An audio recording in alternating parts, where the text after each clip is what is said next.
alumni from here at Fresno State. And we have a wonderful moderator, Cheryl McDonald, who is the program coordinator of our educational specialist credential program.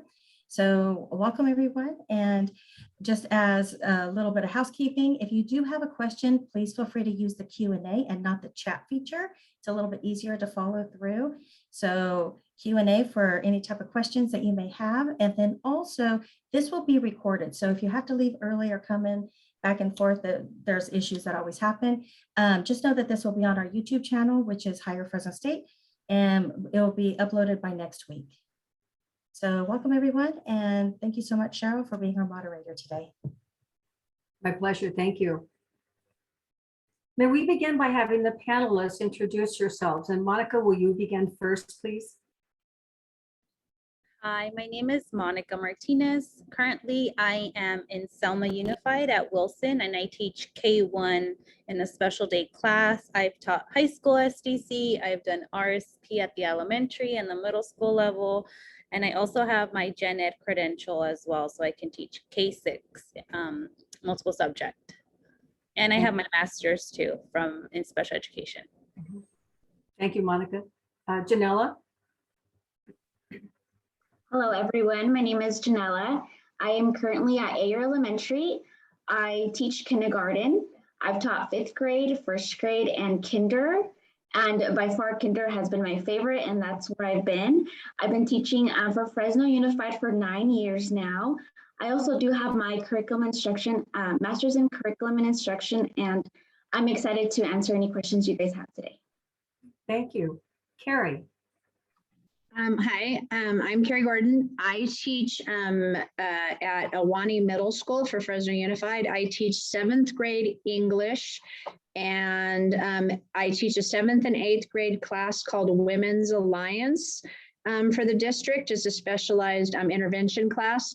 I've taught high school for years, and I also co-taught 7th and 8th grade English for RSP special ed. So I have a lot of experience with a lot of different areas of intervention. So thank you. Thank you. Benjamin? Hello, everybody. Please feel more than welcome to call me Ben. My name is Ben Akiyame. I teach at Hoover High School in Fresno Unified. I was the 2019 High School Educator of the Year for the district. I'm currently teaching 12th grade American Government and Economics and 9th grade AP Human Geography. And I'm also the head coach for boys and girls tennis. I've coached basketball. So, I mean, I've done it all. But I'm more than excited to be here and share whatever info I'm able to share. Thank you all, panelists. I'm going to go ahead and begin with the first question. And I'll toss it out and call on one of you to answer, and you might just pass that question around to each other and give your input and your ideas. So our first question is to describe the process of obtaining your first job. How'd you apply and interview and make decisions about where you wanted to teach? So let's see, Kerry, would you start us off, please? Well, actually, when I was first started teaching, it was the year when they had an overage of teachers. And I think I went to the Fresno Unified Teacher Fair and 3 teachers got hired. And there was like literally not a lot of jobs and people were fighting for them. And it was just really difficult. And I applied at a charter school and I just interviewed really well. I seemed to hit it off because I had a really good master's teacher, and some of the questions that they asked had to do with some of the things I learned with my master teacher at the Fresno High. They used to have what was called a freshman academy, where they had the freshman kids all separated out and they tried to deal with, and I taught in the with the challenging kids. So that was kind of, it was different. And then I moved to Fresno Unified a few years ago when they seemed to have a lot of kids. So it was, I mean, a lot of teacher openings. So it was kind of I went from being select few and one of the few that got a job to being a lot more available jobs for me. So it was a great move. And I'm really glad that I did get the experience, because I had a lot of students my first year that they had a lot of issues. I had kids with ankle monitors that were, on their second or third kid and they were in high school and everything. And I had a lot of experience. I really enjoyed that. Thank you, Kerry. Ben, what about you? So my process of ending up where I was at. So mine's a little unique. I actually went to Hoover High School as a student. And when I decided that I wanted to be a teacher, like that was my goal. I was like, it's Hoover or bust. But obviously I was realistic and I understood like being extremely selective is not the smartest thing to do. You need to be open to any and everything that is out there.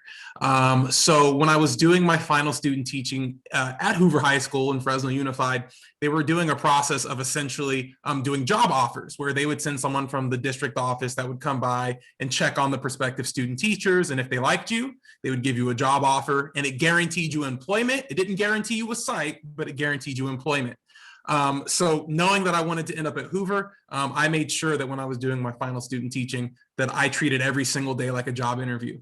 And that would be my number one piece of advice to anybody looking to get into teaching. When you are student teaching, whether it is final or initial, every single day is a job interview.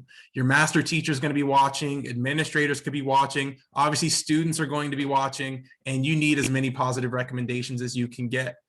Fortunately, when I got my offer, Hoover had an opening and it worked out perfectly and I was able to end up there. But I did receive other offers from other districts. At the yearly teacher fair that happens at the convention center downtown, I applied at any district that had an opening and I walked away that day with a few offers. So obviously my advice, set your goal on where you want to be, but be willing to take, anything into consideration.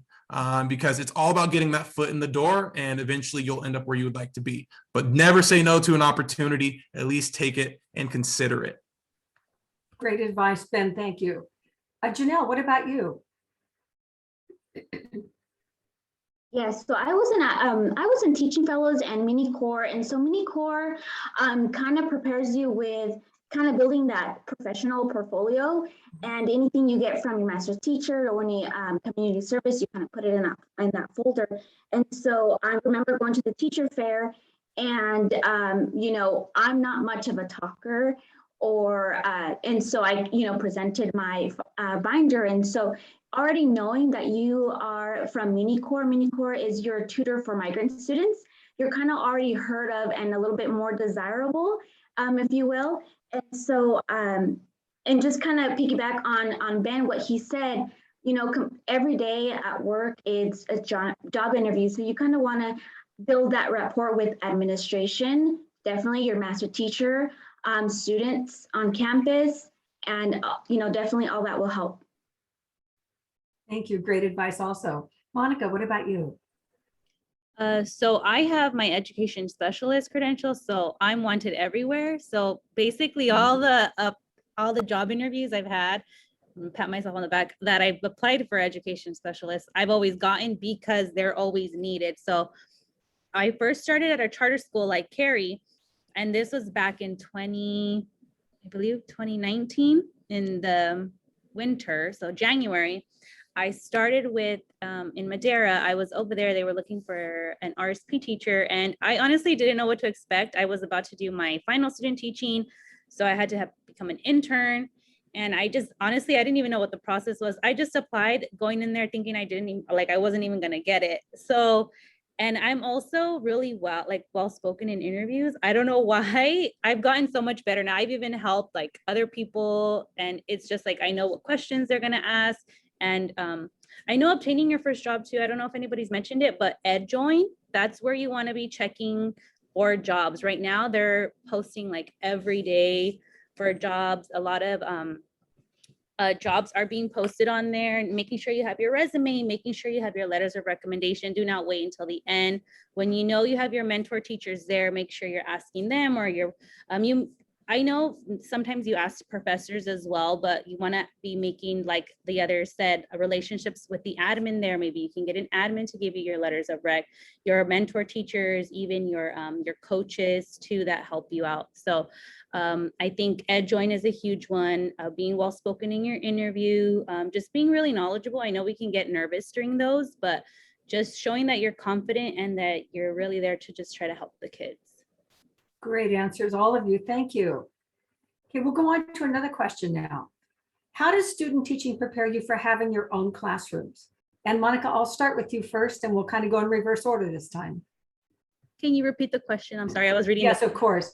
How does student teaching prepare you for having your own classroom? You get to see your mentor teacher, basically their style of teaching. And so, you know, like what you like for that they do. And you kind of, when you're there too, you kind of pick up a little of their mannerisms. So making sure you're aware of that too, making sure, and you know, they're going to do things their way that you may not like. So you're like, okay, I don't like what they're doing. But then you're like, okay, I like how they're doing it, and I'm going to do this. So I think just in that way, making sure you're picking up like the things that you do like, maybe you wouldn't do those things that way, and as well as anything else. Great answer. Janella? Yeah, so a lot what Monica had mentioned, you know, you go in the classroom, and I actually been in the classroom before teaching with MiniCore. I was inside the classroom, and with teaching fellows, I was in the after school program. So, you know, I thought I got the best of both worlds, right? But when you get your own classroom and your own set of children, it's a whole different ball game. You know, you think, oh, I got this. You know, your classroom could be Pinterest perfect. All right. So just really, you know, observe your teachers, your master's teachers, what you like, and take it. And what you don't like, just leave it, and then kind of build off of that. And I'm going back to the question, how did it prepare you for your own classroom? Yeah, just classroom management skills. I always say to my student teachers, you know, if you have the perfect lesson, but there's no management skills, it kind of all falls apart. So just kind of, you know, taking what you like from your master's teachers and also building that rapport, because they have a lot of a say. And I'll always keep in contact with mine. They are become friends after they have been. They're wonderful mentors, and they're the ones that are gonna write you your reference letter or your recommendation letter. Great answers, Janella. Thank you also. Kerry, what about you? One of the things that I will always remember and I practice to this day was one of the things that my master teacher said to me was, I try to break bread once a week with my students. And what that meant was he would open up his classroom and have lunch with kids. They would come in and I do that now, or I'll go out to the quad and have lunch with the kids or something.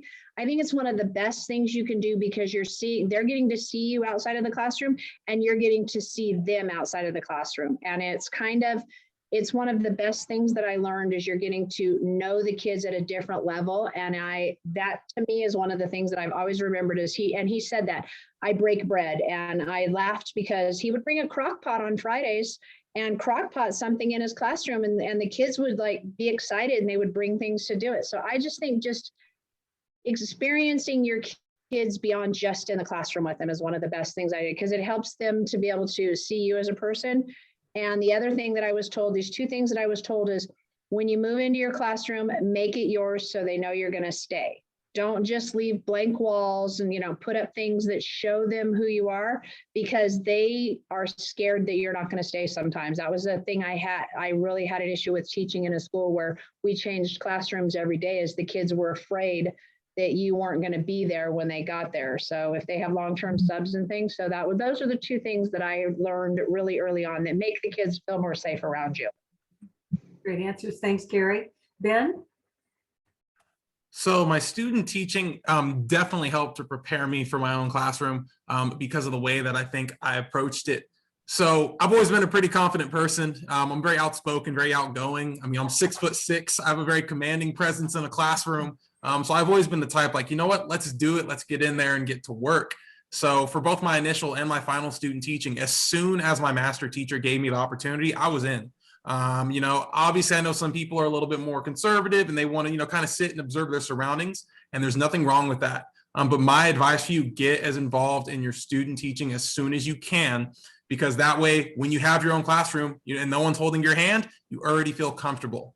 With my student teaching, I made sure that even in the first week, I was handing out papers, you know, I was talking to kids, I was checking, you know, their work as, you know, the master teacher was walking around the class, because ultimately you have to remember, After a year, you are going to be in a classroom by yourself with no one else. So the sooner you can get used to that through your student teaching experience, the more I think it prepares you for your own classroom. Would agree with you also, Ben. Thank you. All right, let's do another question. What advice did your university supervisors who came to observe your student teaching and your faculty give you that you found to be useful in your own teaching? And Kerry, you shared a wonderful example about breaking bread that your master teacher, mentor teacher had shared with you. Other examples. Ben, what about you? So some advice that I would say I was given by my master teachers that was the most useful piece of advice that I still follow to this day.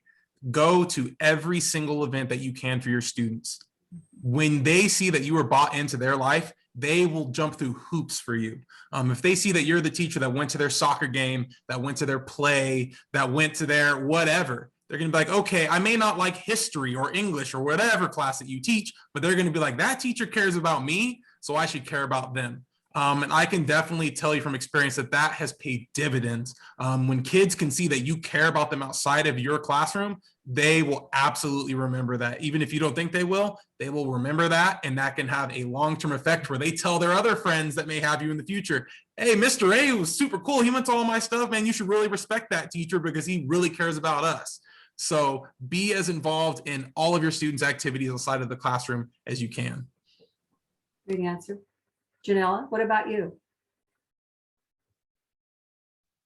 Yeah, so this one is coming from my supervisor, and she was my supervisor for a while, because for mini core she's the same supervisor.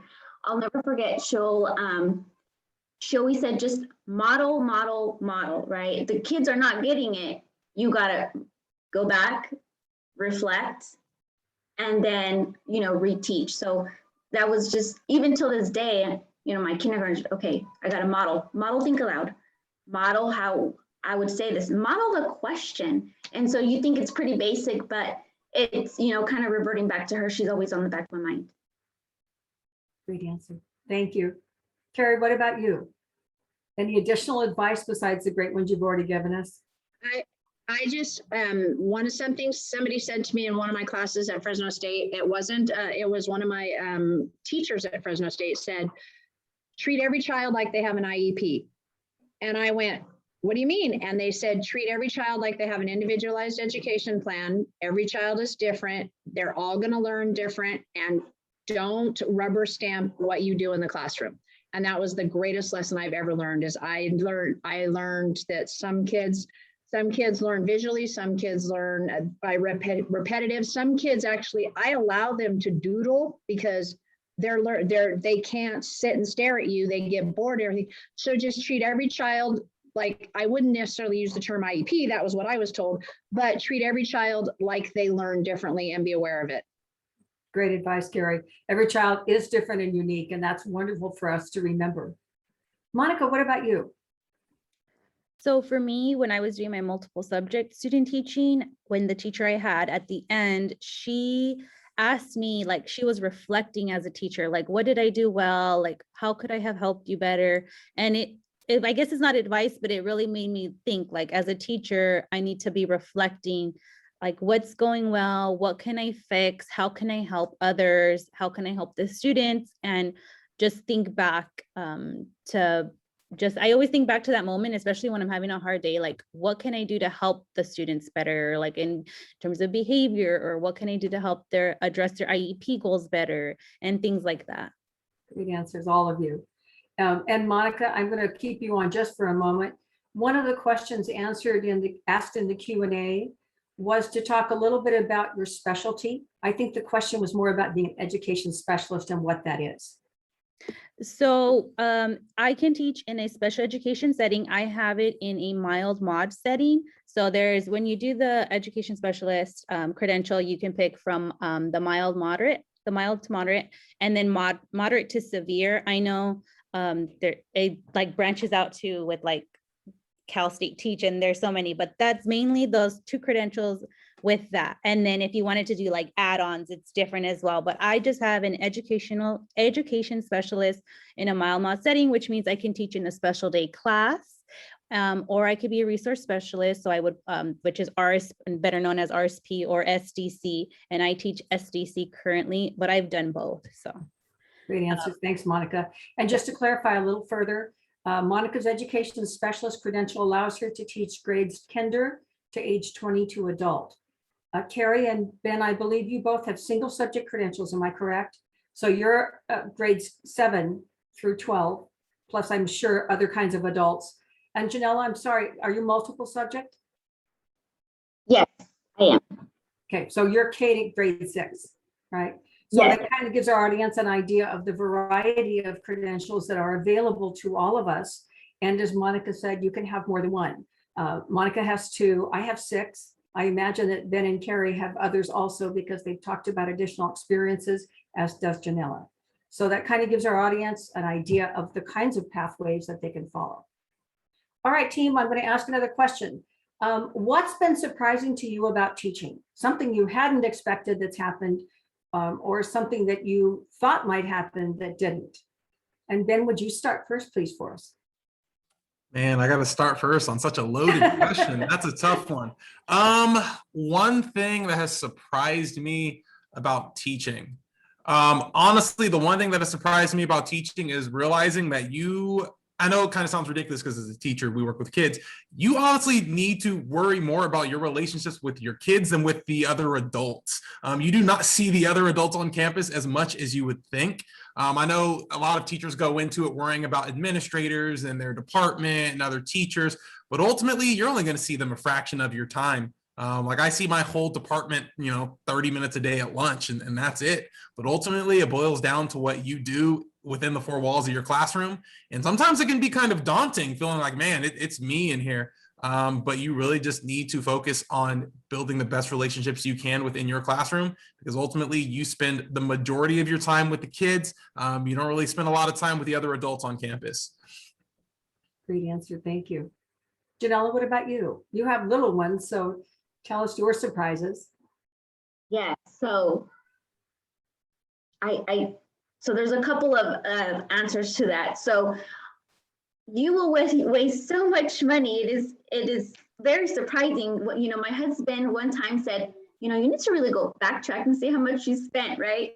And so I did, and it adds up. So I was surprised that a lot of it I was spending it in my own classroom. So now I kind of manage that after a couple of years.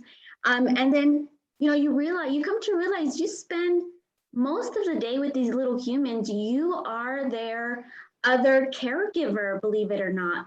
And so, you see some red flags, you are a mandated reporter. And so at the end of the day, you are responsible for these little humans or bigger humans. And so that's one thing I didn't realize until I was actually in the classroom thinking, oh, this is my job. I don't have a supervisor, anyway, so that was one of the surprises, the money one. And some days are more challenging than others. And so when you have that challenging day, just go home, eat some pizza, and just lounge for a while and do it again the next day because the kids need you. Mm-hmm. Great answers. Thank you. Monica, what about you? For me, I think I know the others, I know maybe in kindergarten they have aides, but in special education, you have lots of other adults in the classroom and being like technically the boss. And so like you're young, fresh out of the credential program, and then you have these ladies or men that are like in their 40s and their 50s, and you're like basically they're almost could be their child and basically kind of being their boss. I guess that one was hard for me, setting that tone because thankfully here I have really good aides, but I have been in the past where like aides can overrun your classroom and it can get a little wishy-washy there. So for me, it was definitely managing adults making sure I set those boundaries from the beginning, making sure I have a handbook and things like that. And I mean, obviously in the beginning, that's definitely not what I did. You have to learn by the time I got here to Selma, I already learned like, I need to have a handbook. I need to have this. So managing the adults in my classroom, like the kids are easy. It's the adults and then sidetracking, chit chat, phone usage. And like, you don't want to address that with the other adults. So that's probably like something I knew was going to happen, I guess, but because they did talk about it in the credential program, but I guess when you experience it, it's totally different. Would agree. Absolutely. And Kerry, what about you? I'm just going to piggyback on that. I did co-teaching for several years, and that sets the tone a lot when you do have other people come in the classroom, or and they do things like they're on their phone, or they're walking around talking to when you're doing instruction or anything. That kind of is a challenge, especially because kids get so easily distracted. Someone walks by, they drop something off, that kind of thing. But I noticed that if you give them, when there's transitions, I know with middle school kids, we have to transition. They can't do something for more than 15 minutes at a time, if even that long. So we do a lot of transitioning. And during that transition time, I encourage them to, spend a couple minutes, or not really a couple minutes, maybe like 2 minutes, maybe they're logging onto the computer or whatever, where they can chat back and forth with each other.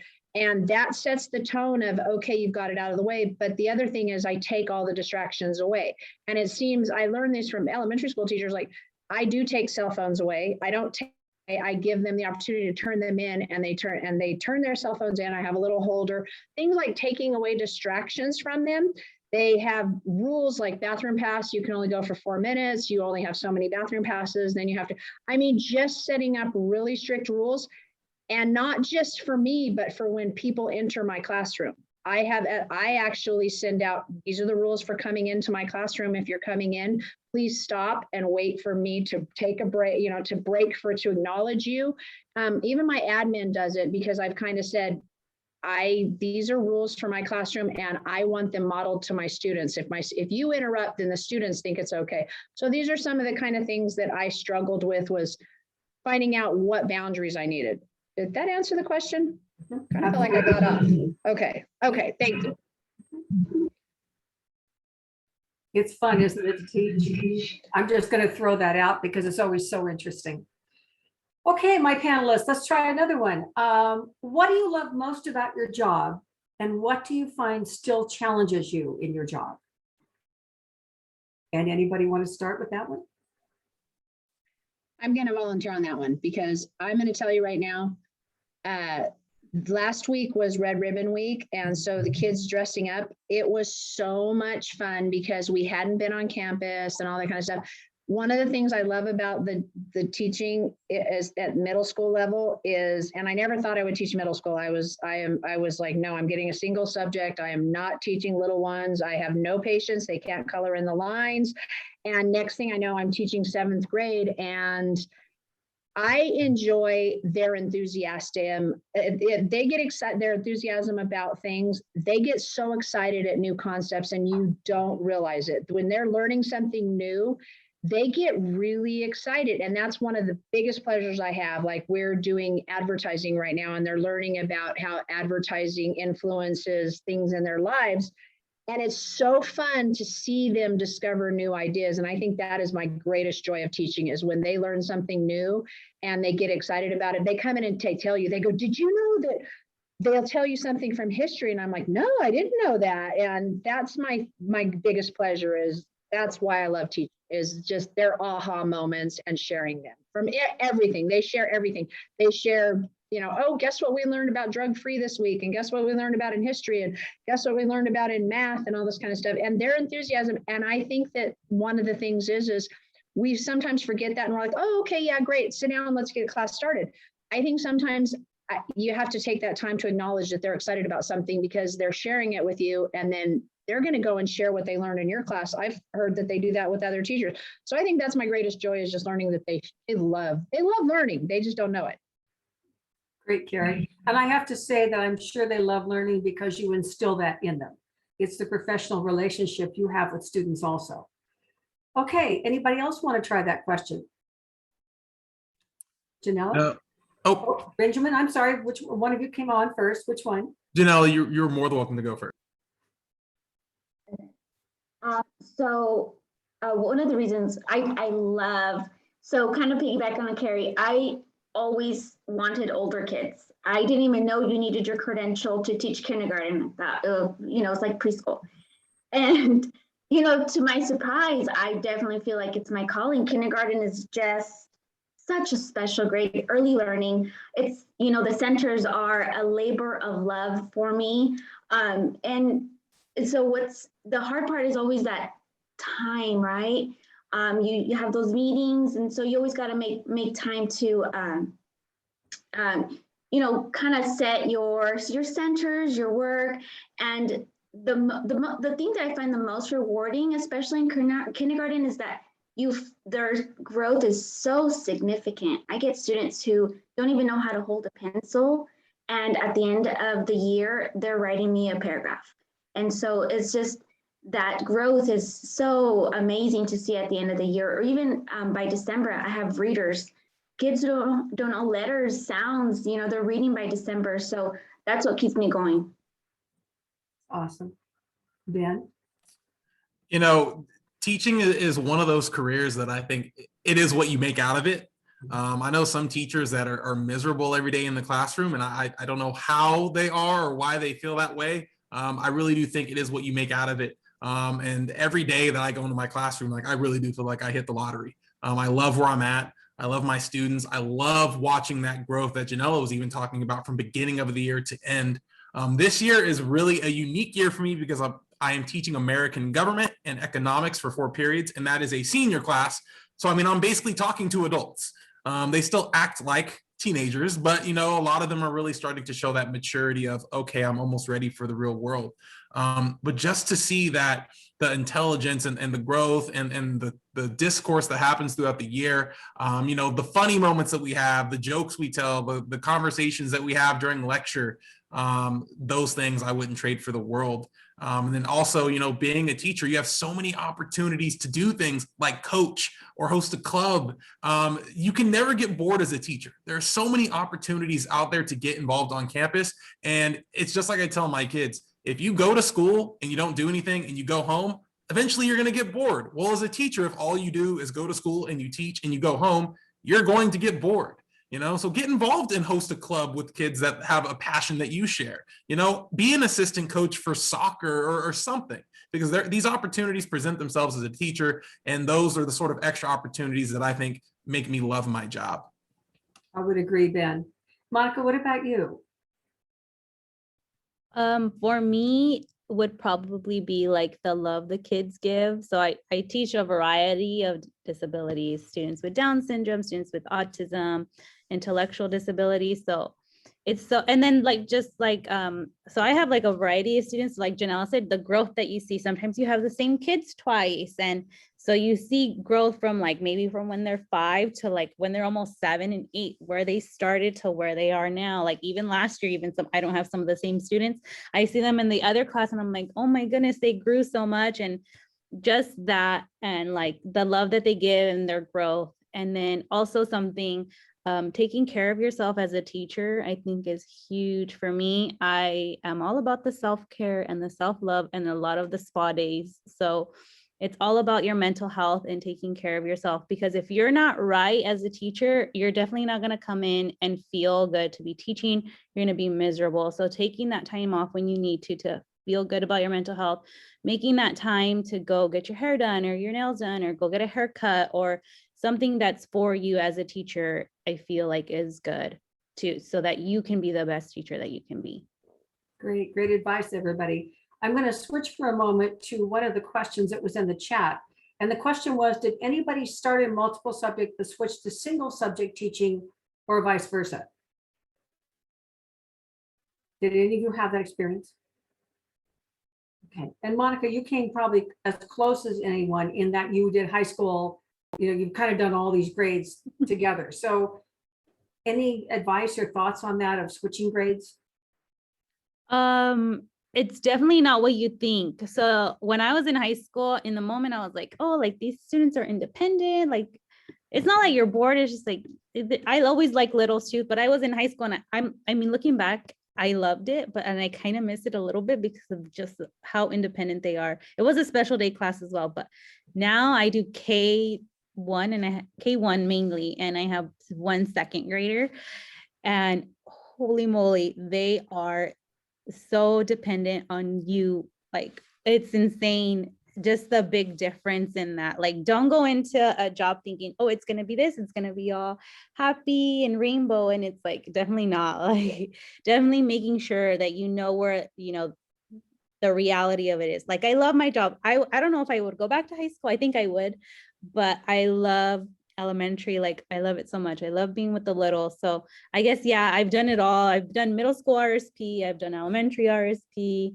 I guess, yeah, I just everywhere. I just really making sure that you know where you're going. And if you don't like it, it's okay. I think this is like the biggest thing. If you don't like something, it's okay to move.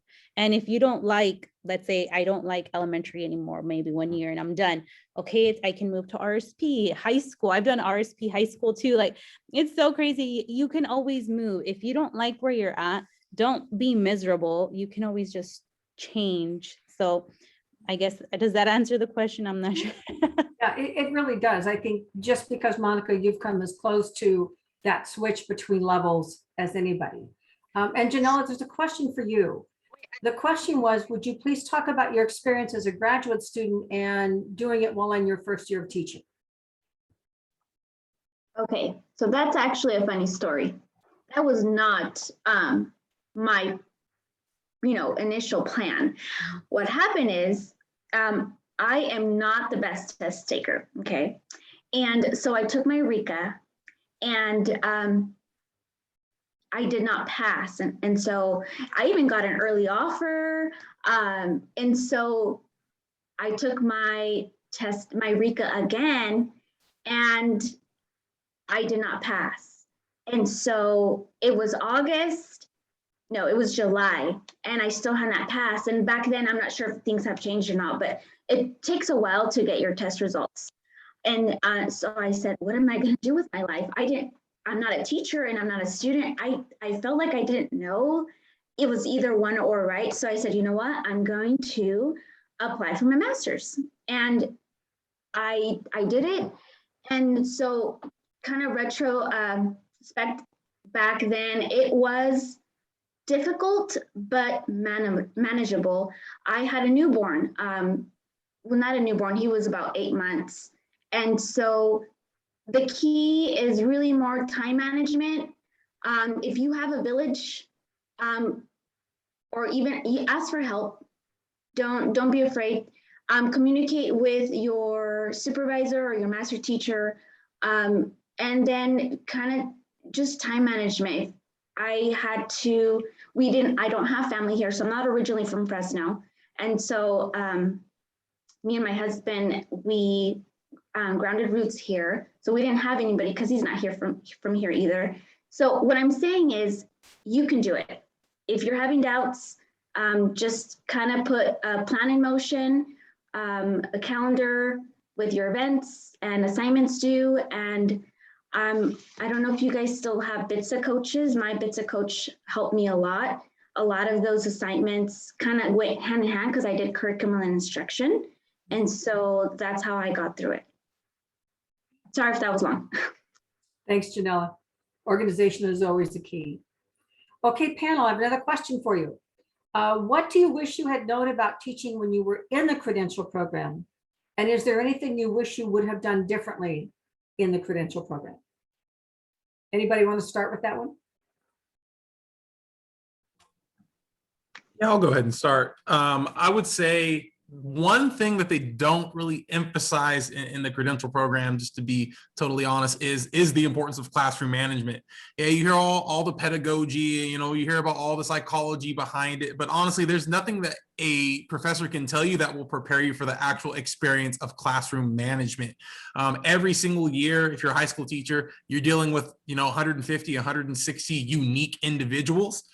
Sometimes you get really unlucky and they just find the right combination of kids to throw together that make your life as difficult as possible. And I'm sure everyone on the panel can think of that moment.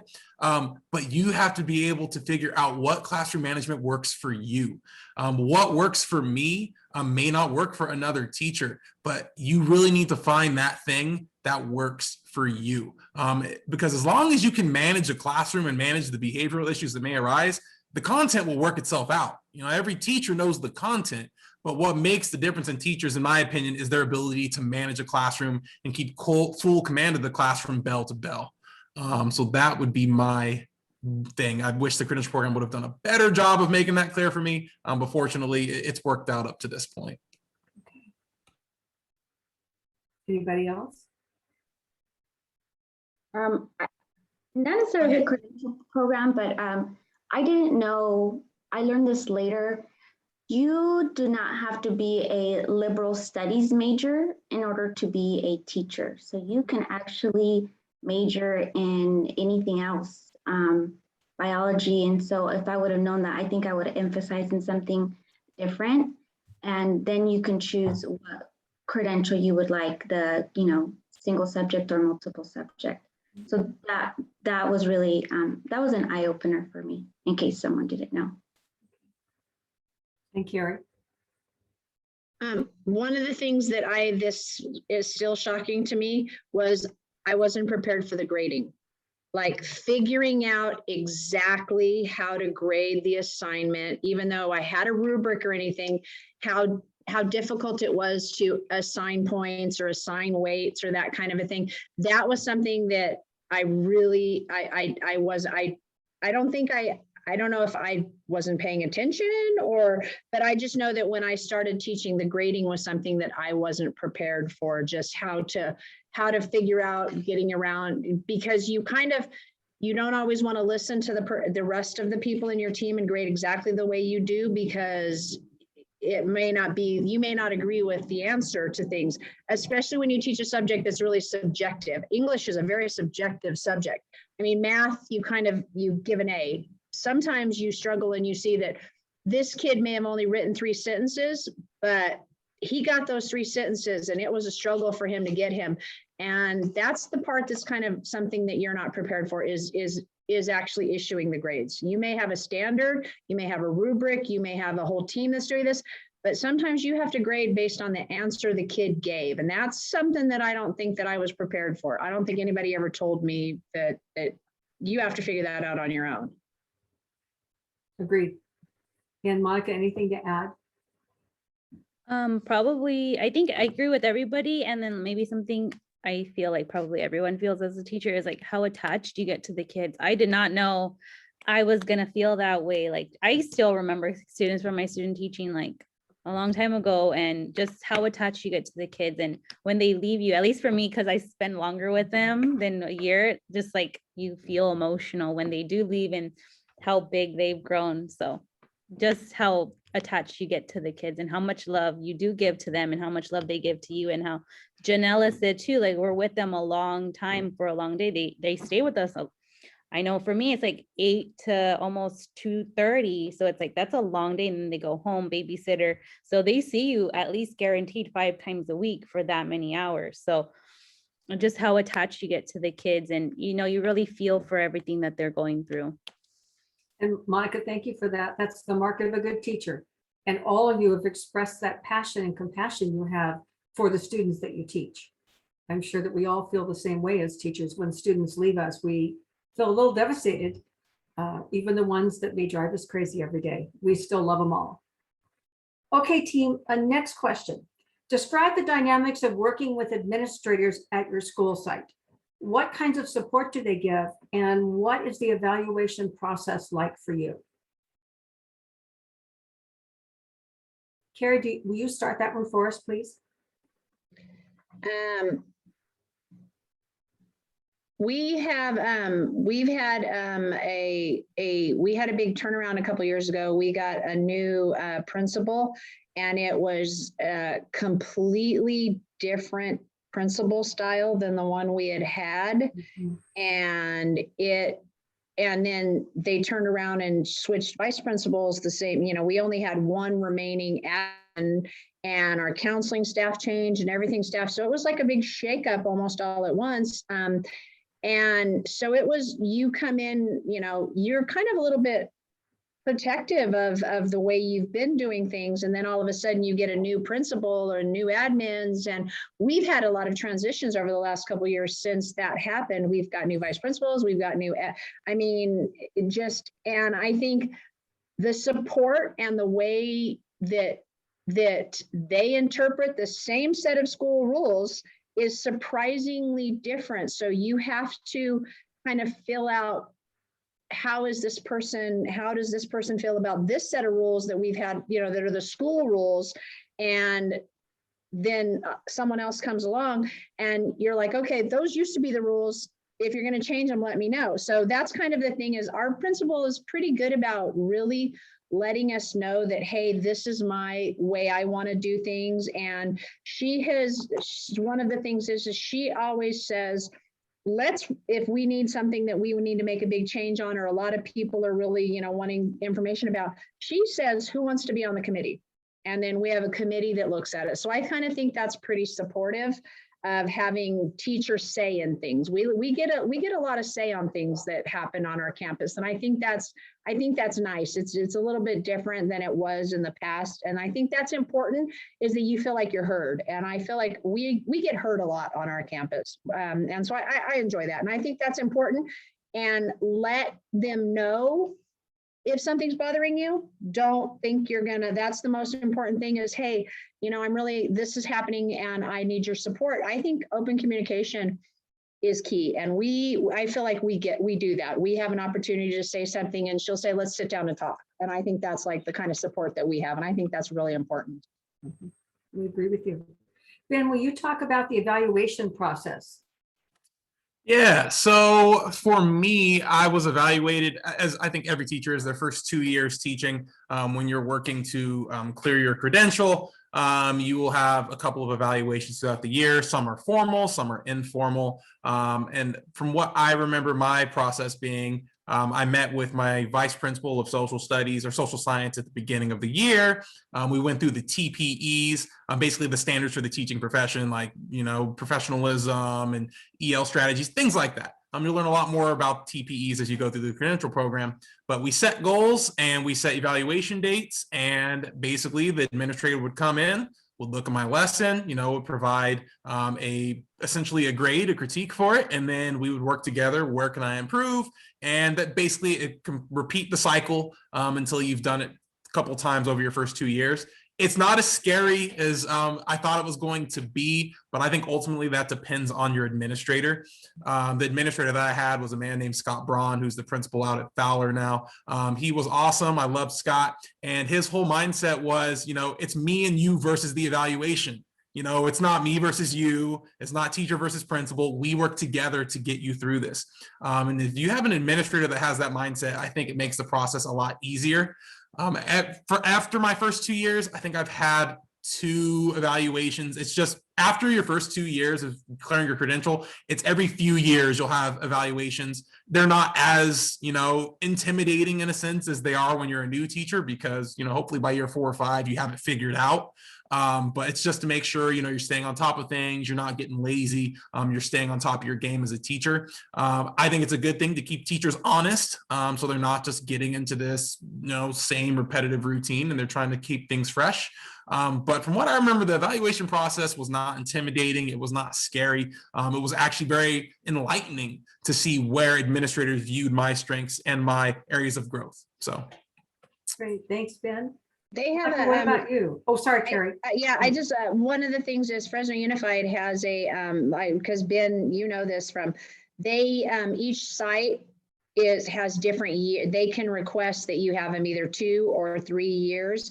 And so it all depends on site. So your first one, you're always going to be intimidated. Your first one, you're always going to just be kind of like, oh my God, but it gets a little bit easier once you've gone through it the first time. But I think you got to keep in mind that the one thing I would advise you is keep in mind when your evaluation comes up, because you need to know when you're going to be evaluated. And that kind of can change from site to site, because it makes a difference in your pressure that you put on yourself, because we're all going to feel a little bit of pressure about it.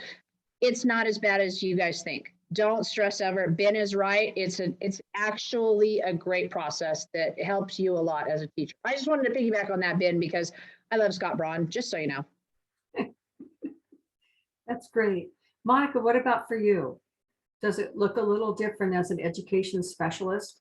Granted, your district is different, but is the process markedly different? So it's really different. So since Selma's, I guess it's rural, it's out here, it really depends on the district and how they evaluate. And then you also want to look at too, if you move districts, the first 2 years, you're not tenured. So you are going through that evaluation process all over again, each time you move to a new district. So you don't want to say your job's not secure, but doing the first 2 years, you're in, doesn't matter if you're a 30-year educator or you're a first-year educator, there's first 2 years, you are getting evaluated. So for me right now, I get evaluated once, since this is my second year here, so technically I'm still getting evaluated. I get evaluated in the fall and then in the spring again. And then, so right that you do your lesson plan before you meet with your administrator. When you're not tenured yet here, you meet with the principal. That is who your evaluator is. My other colleagues, they're tenured. They have the program. We don't call them VPs. We call them program managers. They meet with them. And I believe they get a 3-year cycle, which I think Kerry says is kind of the same in that way. So they have a 3-year cycle, and then it starts to get a little fuzzy too when you get all, it's like now you're getting into like, if you got a 1, a 2, a 3, or a 4 on the TPEs, like Benjamin said. So it's like, then you're getting, now we're getting a little into it. And then also for me, I don't know if this is the same as anywhere else, in your spring, when you're not tenured yet, in the one for spring, your evaluation, there's a little box for me that says if the administrator would recommend you to come back. So that's where, you know, and I think by your first one for fall, you should know if you're coming back after you have that meeting with them, after you've had your evaluation. So it's not like, oh, you had a good one this semester and then you're out of here next one. I think you kind of know how that goes. So, and I'm tenured. I know teaching is like totally weird. There's like so many acronyms, but that's basically mean like after your first 2 years, your job is a little bit more secure after that. Janella, any other comments you want to pipe in with? Yeah, I think in my opinion, that dynamics with administration is everything. If you teach far away from your home, you're willing to make that drive every day because you and your administration have that relationship. And so just having that open communication with your principal, the evaluation process at the beginning is very uncomfortable because you're having this person come in and kind of, you know, you have this lens of, oh, they're coming in here to see what I do wrong.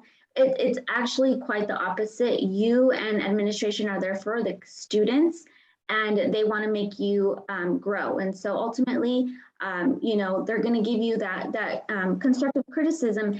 And something a principal told me says, you know, I always have to leave with a glow and a grow. And so I really like that. So a grow is maybe what you can do better next time, or, you know, a little glitch here and there, and then a glow, something you did very well. And so I was always scared to get that email at the end of the day and go, oh my God, what did I do wrong? What did I do wrong? But really it was more like, you know, have that self-reflect. And sometimes they would come in questions, you know. And so just having that relationship with your administrator, because at the end of the day, work is your second home. And so if you feel uncomfortable going to work, then it's probably time to, you know, make a switch or something. I would agree. Thank you. Over the last year, your teaching experience was a little different during the COVID pandemic. You were teaching, many of you, or all of you, were teaching virtually. And some of you also had students back in your classroom, so you might have been doing both virtual and face-to-face live with kids in the room. Talk about that experience over the last year and a little bit about what you learned. Okay, who wants to start? Anybody?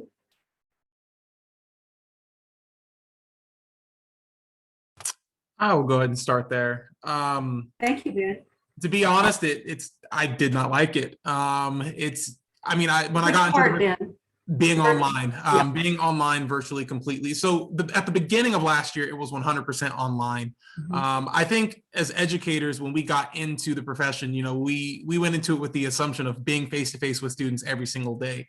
So going from that to being behind a screen every single day, it was awkward. It was uncomfortable. It was a completely alien experience. Obviously, the more that I did it, the more comfortable it became, but it was just so difficult with students that just, would never turn the camera on, would never respond with microphones. And there's only so much you can do. When I'm in person with a student and they're talking, I can actually physically tell them, hey, stop talking, or hey, move over here. But what do you do when a student's refusing to turn on a microphone or refusing to turn on a camera? You're powerless. So there was a lot of frustration in that sense, where it felt like there almost was a year of lost learning, because there were a lot of students that for a year didn't do anything. Parents in some cases, did not enforce that they were showing up and physically participating in class. And as an educator, I just had to take the mindset of, I'm going to help the students that want to be helped. I cannot force my help onto students that, are not going to show up to class or whatever the case is. Obviously, you make the effort, you reach out, you call home, you do what you got to do. But ultimately, for me, with the virtual experience, I just had to help the students that wanted to help. I had to do the best that I could to support them, to make sure that they still had the best educational experience possible. I mean, obviously, we're still feeling the effects, of the pandemic with, masks in classroom and all of the, extra little details that we have to follow. But going back to virtual is not something that I would ever want to do. I love being back in person, but you definitely feel a sense of isolation when you are teaching virtually. It definitely was enlightening. I definitely learned a lot about Microsoft Teams and Zoom and all that stuff. So I'm more technologically literate as a positive, but teaching virtually was a struggle at moments, to be quite honest. And as faculty, I can tell you, Ben, teaching virtually to adults, it has exactly the same feeling. They may not turn their camera on, they may not participate. You don't feel that you can reach them in the same way. And I would echo the same feeling you had for high school. Janella, what about you in kinder and first and the little guys? What would you say? Okay, so I was really nervous going into it at the beginning, because I thought, oh my gosh, these kids don't know their letters. How are they going to sign in? How are they going to log in, right? So it was a lot of parent support at the very beginning. But to my surprise, we ended up doing Nearpod. We did Google Slides. And so it was really neat. So neat that now I have the confidence in my students. We're in the classroom setting now, right? Now I'd say, okay, take out your tablet, log on. They log on, and it was October, right? October, and they're logging on independently. And so now I say, okay, we're going to do Nearpod, and they're so excited. We're doing Nearpod lessons in kindergarten. And so I would have never tried that in October if it was not for what we went through. But with that being said, it was really, really difficult, I think, as a parent with multiple children. If they had smaller young ones, they had to log them in. And so it was really challenging at times. It was hard assessing individual students, and then just kind of, what's true, because I did have some parents kind of, I would test them on their letters and they would go, they would, so that was challenging, right? But overall, I gained some insight on technology, and we're killing it over here. All right, Kerry or Monica, which one of you would like to go next? One of the things that I did is I made a point, and I know that not a lot of people thought I was crazy. I made a point of getting up and coming to my classroom every single day and teaching online from my classroom, because it's set, and I know not everybody did this, and I don't judge anybody who didn't, but for me, I needed to be in the classroom in order to be in the mindset that I am teaching. And but one thing I did do is I was in the classroom, but I got a big box of like crazy hats and costumes and stuff, and I would be totally playing around trying to get their attention. And I noticed that the kids would start then turning on their cameras so they could show me things. And then I started getting a little bit more, and it was kind of embarrassing for me. There's some pictures because they took pictures of me with some of the crazy little hats on and things, but I had to physically come to class for my sanity. I couldn't stay home because there were too many distractions and all that.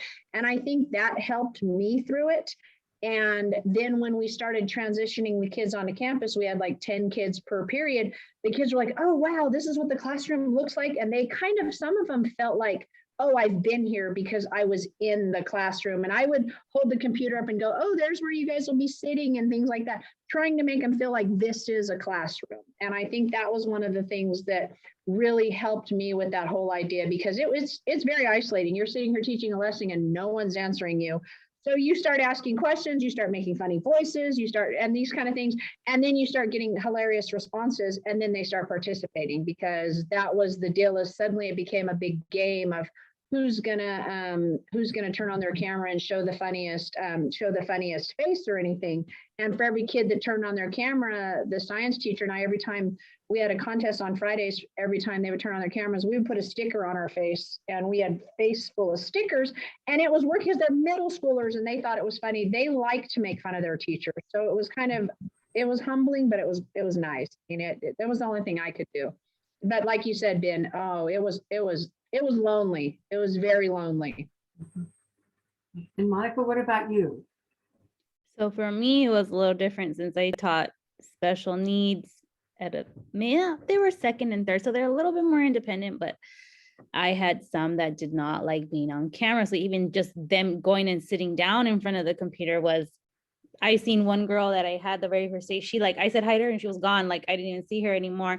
And just the growth that some of the students made, just, from going on, like for me, it's in my classes, it's the little things. Like she didn't want to sit in front of the camera, but by the end of the year, she was sitting down, participating with her communication cards, like things like that.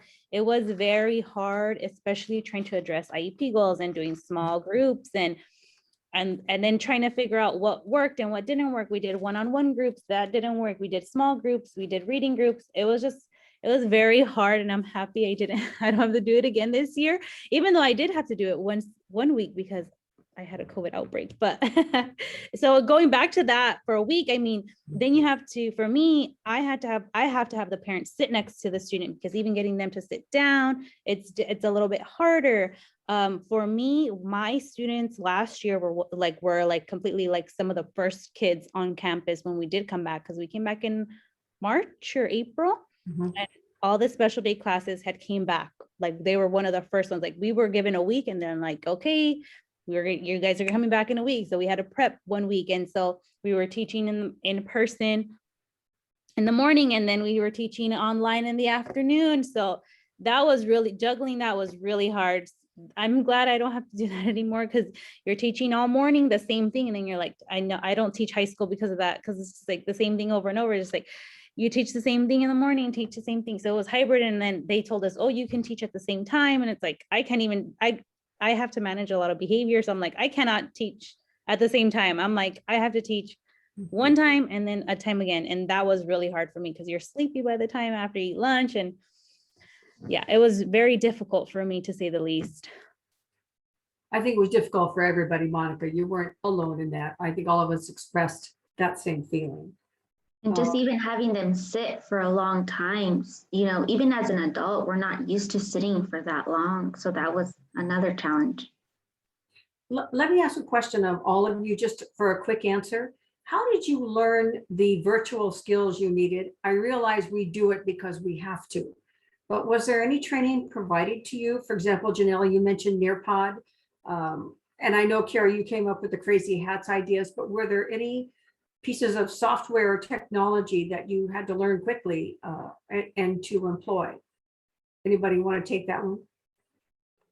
One of the things was Fresno Unified has a pilot program, and I was part of the pilot program. So I had been working on Teams for 5 years already, and everything was already online for me. But and we had been using Teams in my classroom, but there were all these different other little elements that everyone did. And one of the things that was difficult was they said, oh, you can go to Nearpod and you could go to this and you go to that. One of the things that was nobody realized at the time was every time a kid opened a tab, it slowed their computer down. So if you're switching from this program to this program to this program, that was something that we kind of learned on our own, but they had so many great trainings, and they had, before school started, it was awesome the way they just, I know that, and they were available. What was great is they recorded them, like you record this session and you could go on and learn how to do Nearpod, or learn, why is Nearpod the only one I can think of right now, but all of the other programs, but having, and even as someone who had been using Teams for as long as I had, I did not know there were all these other features on it that suddenly, and then they would transition and change things for us. So it was a little bit challenging, but I felt like our district was great with having trainings. They had a lot of trainings for how to apply things, and they even had trainings for the kids, which I thought was really, really great. They offered some trainings for the kids how to do it. It just my heart broke every time though I heard that, well, we don't have internet, we don't have this, and those challenges were huge. But I learned so many different things, and I learned that kids can take a Kahoots test, and you can make a test, and there's some great things that you can do that make it fun and do get the participation. So I think the whole technology piece of it, I am completely online in my classroom now because of it. And I think, why go backwards when we've learned all this stuff? So I like Janelle said, she's got kids learning it and still doing it that had we not had that, you might not have thought, oh, well, they can do this. So I just think, take advantage of every single technology that you have learned during this and run with it. And Monica, anything different for you? You're in a different district.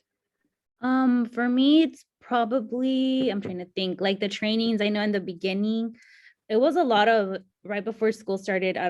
There was like last year in August, I'm pretty sure Fresno Unified went too, but there was like this whole day of trainings, and they went over such a ton of things like Jamboards and Google Classroom, and it was a lot of front loading, and you were like, oh my gosh, there's so many, and your district is buying this and this, and they're buying Nearpod, and they're buying over here, and definitely honing in on what you want to use. And yeah, just a lot, trying to front load all of these, trying to use as much to keep them engaged. Well, for me, it was a little different because my kids are turning on, and I don't think anyone's mentioned this, but our Janella, you probably experienced, you don't expect the kids to log in all by themselves. Maybe for me, not for sure. No, like it's trying to teach the parents how to do that. It's at this elementary level, trying to teach the parents how to log in. Oh, it's not working, or the internet or the hotspot. And now you become IT with that too. So it's just, I don't know if I got sidetracked, but I wanted to mention that as well. Thank you all. Advice do you have for students who are finishing their credential? Any advice that you all want to pass on? I know, Ben, you started us off with the idea of being flexible, which is absolutely necessary. Anything anybody wants to add?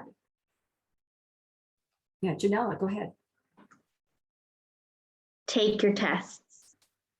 Because just take them. If you're debating, oh, I'll do it next month, just take them, because you never know.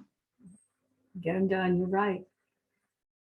Anybody else? Ben, additional advice, Kerry?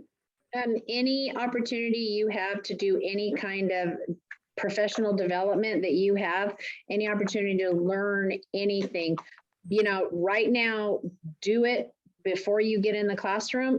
And then even when you get in the classroom, any opportunity, anything you're given that will help you, just sign up for it, do it. They have lectures at school, they have opportunities, do it. Take every test, take, as much as you can do everything, do it now. Good advice. Ben, Monica, anything to add? Yeah, I would just say that, once you're finishing your credential and you eventually figure out where you are going to be working, take everything you can from people that are working within your department or your PLC. Get a whole flash drive or hard drive, whatever, any resources, worksheets, PowerPoints. Teachers want their stuff to be stolen by other teachers. So do not be afraid to ask. Take everything you can from those that you are working with, your master teachers, any other teachers you meet at professional developments. Trust me, teachers are never going to say no, or at least from my experience, I haven't run into a teacher that will refuse to share with you. It doesn't mean you necessarily have to use it, but you never know when that worksheet that you borrowed or took from another teacher is going to inspire an idea within yourself. So take as much as you can from the teachers around you. And when teachers retire, raid their classroom. Just go in there because they have great resources and they're retired. I mean, anytime someone retires, they have stuff that you can take that's sometimes pretty old. Like you said, Ben, they have it and you can look at it and you go, oh my gosh, this is a worksheet from this such and such, but I can use this to do this with it and develop your own things. I mean, steal from those retired teachers. I'm just saying. I think teachers are great about that. Stealing is one of our top things from one another. It's those ideas, the worksheets, the everything we have that makes it go. I have a question for the panel. Did any of you change your pathway as you started in your credential? For example, you started down one pathway. Kerry, for example, I know you did English. Did you ever partway through there think maybe I should do something different? I started as multi-subject and said, oh my God, I can't do math. And that was the thing, is I just thought, if I have to do math above 4th grade, I'm going to be falling on my face. And I recognized that that was a weakness for me. And you never know if you're going to be teaching 6th grade, 4th grade when you go multi-subject. And I was terrified to teach math. So I switched from multi-subject into, because I was really, I had a degree in English, but I went back to get I had a degree in English, but then I went to get my multi-subject credential. And I was terrified of the whole math situation. And so that was the thing that made me change my mind. I recognized that I might have to teach 6th grade math and that I would fall on my face. Anybody else make a pathway change partway through or after? Since I have my multiple subject, I always thought I was going to teach in a multiple subject setting, K6, and I fell in love with RSP and the special education setting. So I guess that I went in thinking I'm not going to do this, and then I was like, okay, now I'm all in and I love it. And yeah, I love being in special education. I think those of us in special education share that passion, Monica. We love the kids, we love seeing the change, but really any grade that you teach is a wonderful grade. I don't think any of us feel, and I'm speaking for myself, but I pipe in if you disagree, that you're sorry any day of the week that you go to teach. We love our jobs, we love the students, and those students that are the hardest ones to love are always the ones that are there in the classroom every single day, because they're the ones that need our support most. Question on the board. Having been on Zoom and due to COVID, I don't feel like I've gotten anyone to ask recommendations from. Do any of you have advice for me? Any thoughts, panel? So I'm assuming we're talking recommendations in terms of like letters of recommendation. I'm assuming the same, Ben, yeah. Okay, assuming that is the case, that is a tough question. I mean, I would just do what I can to make sure that if I'm doing, virtual observations, that I'm reaching out to teachers to see if I can get a few minutes of their time just to pick their brains and forming that relationship. So then, at the end of your EHC 50 class or whatever it is where you're done with your observations, you can ask them, hey, would you be willing to, write a letter of recommendation for me so I can apply for whatever position? It's also not a bad idea to go to, old jobs, old connections, people that you've known for your entire life. Letters of recommendation don't necessarily have to be from someone in the educational process for them to vouch for you. They can vouch for your character. And I know to a lot of employers, that means a lot because ultimately most teachers have their credentials or they're working towards it. What separates you is your character and who you are. So your letters of recommendation don't necessarily have to be from a teacher or a principal to carry any sort of weight. But I would caution that they shouldn't be from your family. It's harder for your family to be objective about you. Anybody else? Any other advice? Okay. Question also for all of you. Looking back on what you now know that you didn't know when you started? What might you do differently, if anything? Anybody? Kerry, you're muted.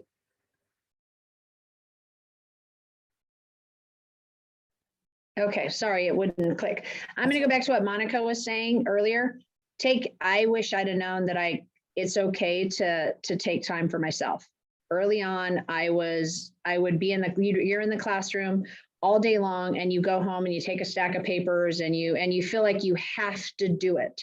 And that's one of the things that is, I got burnt out my first 3 years because I didn't take care of myself.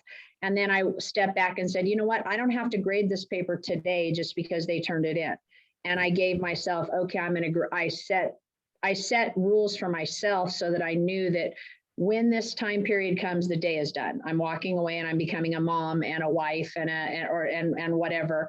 And so I thought Monica's advice about, yes, take care of yourself. It took me a lot of years, Monica, to get to the point where I did that. So I'm glad you're doing it early in your career, because it took me a long time to realize that if I wasn't healthy mentally and physically and the whole bit, then I wasn't going to be good to anybody. So yeah, that's one thing I wish I would have done earlier, is just took care of myself.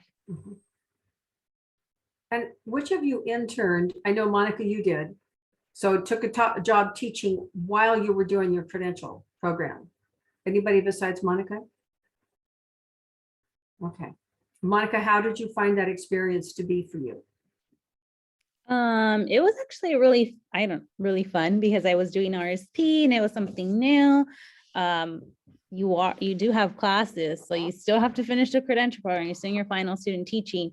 So you're meeting with your coach. Well, now, because I have a student teacher too, so I'm trying to remember like what that program is called, TK20. You're still doing that. You still have your coach.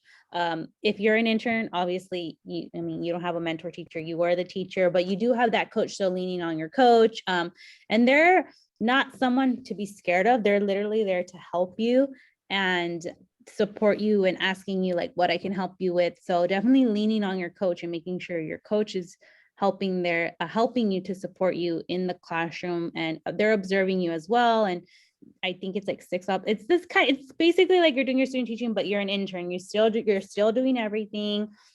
And yeah, so I know it used to be BITSA, now it's induction. So now it's like so different because then you have to do induction too. And there's so many different programs. There's a lot going on. Ben and Kerry, you have single subject credentials. What exams did you have to take to be admitted to your credential programs and also to exit them? Were there any exams you needed to have?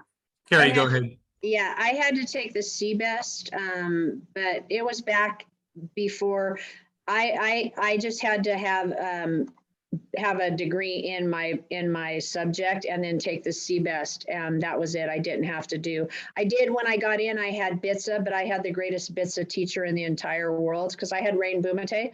So I had like the greatest BITSA person on the face of the earth. Not that everybody's not as great, but I mean that was I've been at it long enough that I just had to know my subject and then take the CBEST. So I don't have a whole lot of experience on what the credential would be now. Okay. And Ben, what about you? So I think it's actually perfect because I was the exact opposite route as Kerry. So I believe based on what Kerry explained, she was able to get her credential through subject matter competency, which is where you have the degree in the subject you would like to teach. For myself, I did not go that route. I did not have a bachelor's degree in history. I had a bachelor's degree in political science. So therefore, I had to take the CSET. Which was essentially you had to be able to prove that since you don't have the degree in the subject that you are knowledgeable of it. So the CSET for history, there was 3 tests. There was a government economics test, there was a world history test, and there was a US history test. As Janella had explained earlier, these tests, I believe it was Janella that said, these tests take a long time to get your results back. So my advice to you, if you're going to take the CSET, you need to plan ahead of time. You need to just assume that you're not going to pass, just so you're mentally prepared to potentially have to take it again. Fortunately for myself, I was able to pass them on the first try, but I broke it down where I took 1 CSET, then I passed it, then I took another CSAT and I passed it, then I took the third. I allowed myself the time to do that. I think where a lot of credential candidates mess up is they try to do all three at once. And whether you're taking 3 tests or you're taking 1 test, you get the same 4.5 hours. So my advice, take one at a time, focus on it, study for it. And then if the CSAT's the route you go, then that's the route you go. But ideally, try to get that subject matter competency so you can avoid the CSAT altogether. And Janella, you and Monica have multiple subject credentials. So what was your pathway like? For me, I had to take the CBEST, and then I took the CSETs. So I was in the credential program when we were like in the middle of applying for the waivers. So it was a little fuzzy. You had to have it, but to enter the credential program, they were like, okay, you might be able to get the waiver. So what the waiver is like if you had a liberal studies degree, you didn't have to take the CSETs, but we were in like that fuzzy moment. So I took the math and science one. So they're called the CSET multiple subjects. You have a math and science. You have a history and English, and the English part is also reading, which is tied to the RECA. And then there's a performing arts one, which includes PE and performing like arts and all that. And then there's a certain amount of questions and a certain amount of word problems. I took them. I didn't pass, I guess, the performing arts one. That's the only one I didn't pass on the first try. But then we found out we got the waiver. So then I didn't even have to go back and take the third one again. And then I took the RECA. And I took the RECA early and I didn't pass it the first time and I was devastated. And I studied super hard the second time and I passed it. Thankfully, I don't know what, I studied way harder this time. I did different. So I guess I was pretty lucky in terms of the testing. I know have heard horror stories from friends who have taken it like the RECA like 7 times, 9 times, 10 times. And if you are teaching in special education and you do plan to teach in the high school, you still have to have that RECA because you are teaching, you can teach from K to 22, like Cheryl said. So if you do plan to get a special education credential, you still need that RECA as well. So I know I've heard stories from like people in the credential program where they teach middle school or high school and they have to pass this RECA and they're like, oh my goodness, what do I have to do? So definitely, like Janella said, take your test early because if you think, oh, I'm just going to pass it right before, it's like, no, these test results take like 3 to 4 weeks. Then you can't schedule the test for a certain time after you've taken it because you have to. So definitely take them early. I've gotten lucky, thankfully, but definitely don't count on being so lucky. And the reading instruction competency assessment, that's the RECA that Monica was referencing. Janella had mentioned it earlier, is currently only required for multiple subject and education specialists, special ed teachers. However, single subject folks, get ready. It's going to be very soon required of everybody. And so it's just something we all have to face. Tests are tests and there are hurdles to cross and you get through them and you get your credentials finished, which is good. Thank you. Okay, I don't see any questions in the chat for us. Miss Jody, is there something else you would like us to do before we sign off this evening? No, but I was just reading the questions and a lot of it was very specific. So sometimes going to the Craven School of Education, to the advisory center, they're available. They're in Education 100. They could meet virtually and also just over the phone. And you could also send them an email and they can answer those very, very specific questions about what will be equivalent, because things have changed at the CTC, at the California Teaching Credentialing. So the CBEST, the test for the CBEST and CSET is no longer required because there's other ways to meet that requirement. So Jody, let me type in that, I'm sorry, the CBEST and CSETs are still required unless you have coursework that's equivalent. Yeah, so, to meet those, right. So it's not the only way to that's right. meet it by taking a test. Thank you. Yeah. And so I did include that in the chat for the basic subject, but for the single subject, a lot of times it's really good just to contact them directly and they will tell you what's equivalent and what's not equivalent because things have changed drastically just this past summer. So everything. And they're also changing by the day. Yeah, they're changing by the day. The commission is making additional changes to what will be equivalents for CSET.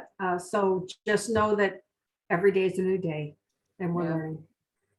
And you're going into a profession that basically loves to keep things updated and change throughout time. So it's never stagnant being a teacher, because the CTC loves to make changes. So other than that, that's it. So thank you so much for everyone for attending. I really appreciate it.